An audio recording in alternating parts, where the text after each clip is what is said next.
ایک بڑا پیارا افضل وظیفہ بتایا گیا، خود نبی پاک نے فرمایا افضل الذکر لا الہ الا اللہ۔ اچھا کلمہ پاک کو نبی پاک نے افضل الذکر کہا۔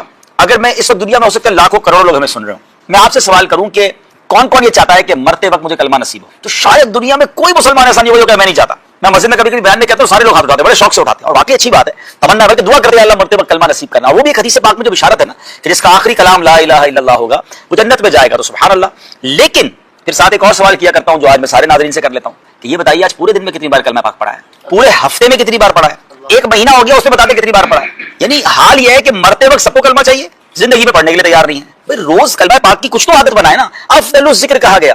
اور سبحان اللہ علماء کا ایک بڑا پیارا قول میں نے سنا، اور امیر رسول بھی اس طرح کی گفتگو فرماتے ہیں کہ اپنی زبان کو کلمے کا عادی بناؤ، کیونکہ مرتے وقت زبان بھاری ہو جاتی ہے۔ سکرات کے وقت زبان میں بولنا، دیکھیں نا اس کو اور آسان سمجھ لیں، جب سر میں درد ہوتا ہے، بخار ہوتا ہے، ہم کہتے ہیں مجھ سے بات نہیں کرو، میرا بالکل بات کرنے کو جی نہیں چاہ رہا، تو یہ تو کچھ بھی نہیں ہے جو سکرات کی سختی اور موت کے وقت نزا کا عالم ہوتا ہے۔ تو جس کی زبان کلمے کی عادی ہوگی نا، انشاءاللہ مرتے وقت بھی زبان پہ کلمہ جاری ہے۔ تو پلیز افضل الذکر ہے یہ، پورا کلمہ پڑھتے رہا کریں، کم از کم 100 بار روز پڑھ لے، ایک تسبیح تو پڑھ لے۔ تو ویسے ہی رمضان ہے، رمضان میں کلمہ پاک کی ایسی عادت ڈال لیں کہ رمضان کے بعد بھی پڑھتے رہیں گے۔ اور ایسا نہیں کہ اس وجہ سے صرف ہمیں مرتے وقت کلمہ نصیب ہوگا انشاءاللہ، لیکن روز پڑھنے پر جو اجر ملے گا، جنت کے خزانے ملیں گے۔ اور سبحان اللہ جنت میں درخت لگانے کا بھی فرمایا کہ لا الہ الا اللہ پر جنت میں ایک درخت لگا دیا جاتا ہے۔ تو آپ تسبیح پڑھتے جا رہے ہیں، کلمے کی عادی بھی بن رہے ہیں، ایمان کا یوں سمجھیے کہ ایک مضبوطی بھی ملتی جا رہی ہے۔ ایک مسلمان ہونے کی حیثیت سے، بینگ اے مسلم، اگر آپ سے کوئی یہ کہے کہ آپ ایک لسٹ بنائیے کہ دنیا میں آپ کیا کیا چاہتے ہیں، مرتے وقت آپ کیا چاہتے ہیں، قبر میں آپ کیا چاہتے ہیں، محشر میں آپ کیا چاہتے ہیں، ایک خیال ہے کہ لسٹ بنائے انسان کہ یار اگر میری ساری خواہشیں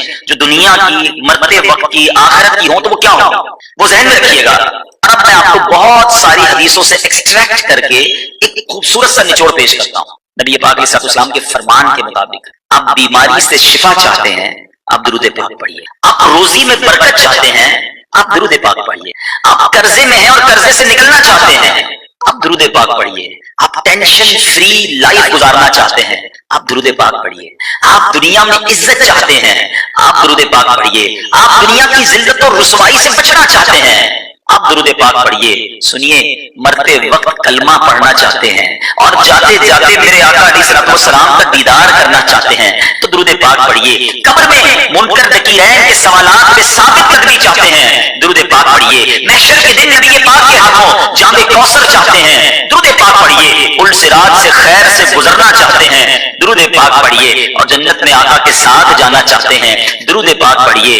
اور سنیے، مدینے جانا چاہتے ہیں، درود پاک پڑھیے۔ اور نبی پاک علیہ السلام کی خواب میں زیارت چاہتے ہیں، تب بھی درود پاک۔ اب مجھے بتائیے نا کہ جتنی میں نے فضیلتیں بیان کی، اس کے علاوہ اور کیا چاہیے؟ ایک مسلمان کو اور کیا چاہیے؟ عزت والی زندگی ہو، روزگار میں برکت ہو، پریشانیاں اور ٹینشنیں نہ آئیں، مصیبتوں سے نجات مل جائے، کلمے والی موت ملے، آقا قیامت کے دن ساتھ جنت میں لے جائے۔ Whatever I need in this دنیا اینڈ ہیئر آفٹر، یہاں اور وہاں کے لیے جو بھی میری نیڈز ہیں وہ ساری تو درود پاک پوری کر رہا ہے۔ میں نے جتنی فضائل بتایا نا، سب ہی فضیلت کے پیچھے کم و بیش حدیث پاک موجود ہے، یعنی نبی پاک نے سارے انعام خود بتائے ہیں فضائل درود میں۔ تو اتنا کمال کا وظیفہ ہے، مگر بدقسمتی یہ ہے کہ ہم میں سے بہت بڑی تعداد درود پاک نہیں پڑھتی، بہت کم پڑھتے ہیں۔ فضول باتیں، گپ شپ، جناب موبائل کے ساتھ گھنٹوں گزر جائیں گے مگر درود پاک کے لیے وقت نہیں نکالتے۔ خدا را اگر آپ خوشگوار، پرسکون، مقبول زندگی گزارنا چاہتے ہیں تو اپنی زندگی میں درود پاک کو ایسا شامل کر لیں جیسے بریک فاسٹ، لنچ اور ڈنر نہیں چھوٹتا، ایسے درود نہیں چھوٹنا چاہیے۔ پھر آپ دیکھیں آپ اس کو کیسا فائدہ مند پائیں گے۔ اللہ مجھے بھی اور آپ کو بھی کثرت کے ساتھ درود پاک پڑھنے کی توفیق دے۔ آج میں آپ کو کم و بیش 2500 سال پیچھے لیے چلتا ہوں اور ایک ایسی عشق بھری داستان سنتے ہیں جس کی مثال ساری دنیا۔ بات ہے almost 2500 years ago۔ ایک بادشاہ تھا جس کا نام طبا تھا۔ یمن کا جو بھی بادشاہ ہوتا تھا اس کو طبا کہتے تھے، اور جس بادشاہ کی میں بات کر رہا ہوں یہ طبا اول تھا، پہلا تھا۔ یہ بادشاہ بڑا کمال کا بادشاہ تھا، پوری دنیا کا اس نے سفر کیا اور جہاں بھی جاتا تھا اس جگہ پر وہاں کے 10 علماء کو اپنے لشکر میں شامل کر لیتا۔ اور چونکہ لشکر بہت بڑا تھا، لوگ کتنے تھے اس کے ساتھ؟ اس کے لشکر میں 1,30,000 گھڑ سوار تھے اور 1,13,000 پیدل چلنے والے، آلموسٹ 2.5 لاکھ لوگوں کو لے کے چلتا تھا۔ اور جب کسی شہر میں جاتا لوگ بڑی عزت سے دیکھتے، تعجب سے دیکھتے، اور وہ کیا کرتا، ہر شہر سے 10 علماء کلیکٹ کرتا ہوا آگے چلتا رہتا۔ اینڈ آف دا ڈے اس کے پاس 4,000 علماء جمع ہو گئے۔ اس مذہب کے اس وقت کے اہل کتاب کے اپنی کتاب کا علم رکھنے والے، یہ گھومتے گھومتے گھومتے مکہ پاک پہنچے. جب مکہ شریف پہنچے تو مکے والوں نے اس کی کوئی آؤ بھگت نہ کی، کوئی اس کی جو ہے وہ خدمت نہ کی. تو اسے بڑا غصہ آیا کہ یہ کیسے لوگ ہیں، یہ مکے والے کیوں ایسے ہیں کہ ہمارے لشکر کا نہ استقبال کیا، نہ ہمیں کوئی اکرام دیا، نہ کوئی دعوت کی. تو اس کے ساتھیوں نے بتایا کہ مکے میں ایک گھر ہے جس گھر کا یہ لوگ طواف کرتے ہیں، اور اس گھر کی وجہ سے یہ اور کسی کو اتنی گھاس نہیں ڈالتے. اب اس شخص نے سوچا بادشاہ نے کہ میں اس گھر کو ہی گرا دیتا ہوں، مکے والوں کو قتل و غارت گری کرتا ہوں، ان کو تباہ کرتا ہوں اور اس گھر کو ہی گرا دیتا ہوں. جیسے ہی اس نے یہ سوچا، ہمیری بادشاہ بیمار ہو، اتنا شدید بیمار ہو گیا کہ اس کا علاج ہی نہ ہو. بڑے بڑے حکیم آئے، بڑے بڑے لوگ آئے. بادشاہ کو کہا کہ معاملہ کچھ اور لگتا ہے، یہ تمہاری بیماری نہیں کچھ اور ہو گیا ہے. تو اب جو اس زمانے کے سمجھدار لوگ تھے انہوں نے کہا بات یہ ہے کہ یہ کعبہ جو ہے نا یہ اللہ کا گھر ہے، جس نے بھی اس کو گرانے کے بارے میں سوچا تھا اس کو پرابلم ہی آئی ہے. تم ایسا کرو یہ خیال اپنے دل سے نکال دو. ہمیری بادشاہ نے توبہ کی کہ میں اس کعبے کو نہیں گراؤں. اب جیسے اس نے نیت کی تو اس کی طبیعت ٹھیک ہونے لگ گئی. بہرحال اب یہ قافلہ موو ہوا، اس بستی میں پہنچا جس کا اس زمانے میں نام مدینہ نہیں مگر بعد میں وہ عاشقوں کی بستی مدینہ. ہمیری بادشاہ اپنے اس عظیم الشان قافلے کے ساتھ جب مدینے پہنچا، اس بستی میں پہنچا، کھجوروں والی بستی میں، چونکہ اس کے ساتھ 4000 علماء تھے. ان علماء نے اپنی کتابوں میں پڑھ کر بتایا کہ ہمیں آسمانی کتابیں بتاتی ہیں کہ یہی وہ جگہ ہے جہاں نبی آخر الزمان ہجرت کر کے آئیں گے، اس کو اپنا مسکن بنائیں گے. یہ ان کی بعثت کے بعد ہجرت کی جگہ ہے. 400 علماء نے آؤٹ آف 10 4000 علماء میں اس میں 400 علماء نے کہا ہم تو یہی رہیں گے، آپ نے جانا ہے تو جائیں. بادشاہ تھا بڑا کمال کا، اچھا نبی آخر الزمان یہاں آئیں گے؟ کہتا چلو میں اور ہم سب ایک سال انتظار کرتے ہوں. ایک سال سب کے سب مدینے میں رہے. مدینہ ابھی مدینہ بنا نہیں، نبی پاک دنیا میں تشریف لائے نہیں. یہ پیارے آقا علیہ السلام کی ولادت سے 1000 سال پرانا واقعہ ہے. اب کیا ہوا؟ 1 ایئر انہوں نے واپس انتظار کیا.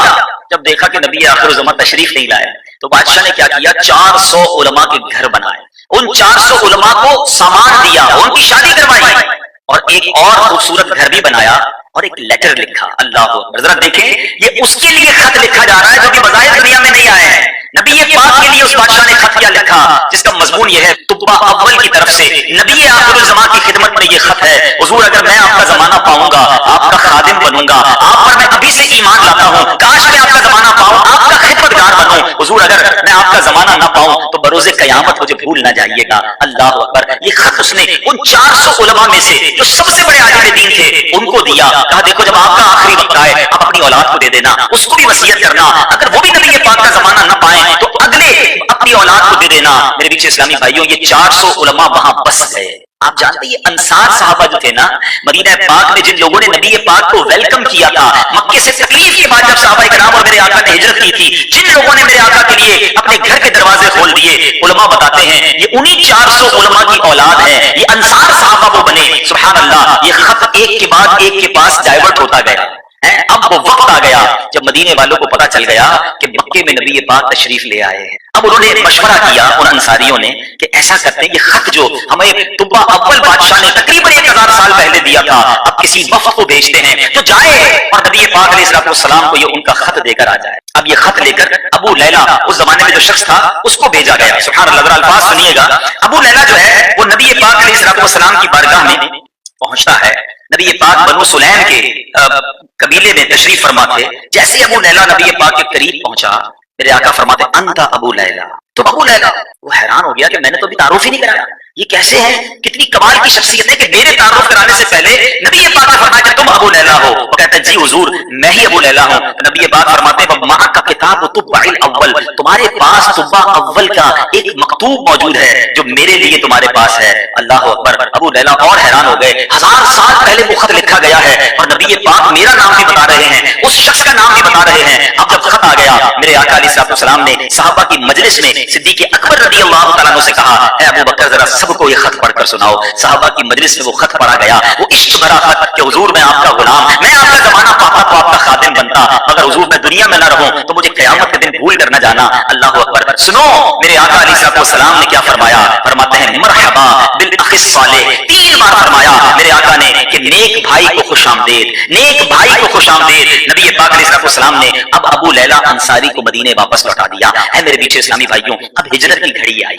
نبی پاک مدینے پاک میں داخل ہوئے. طلعت بدو علینا کی صدائیں ہیں. میرے آقا علیہ السلام کا بھرپور استقبال ہوتا ہے. ہر صحابی چاہتا ہے حضور میرے گھر آئیں، میرے گھر کو شرف عطا فرمائیں، مجھے مہمانی اپنی عطا فرمائیں، میں ان کی میزبانی کروں. اللہ کے نبی کہتے ہیں میری اونٹنی جو ہے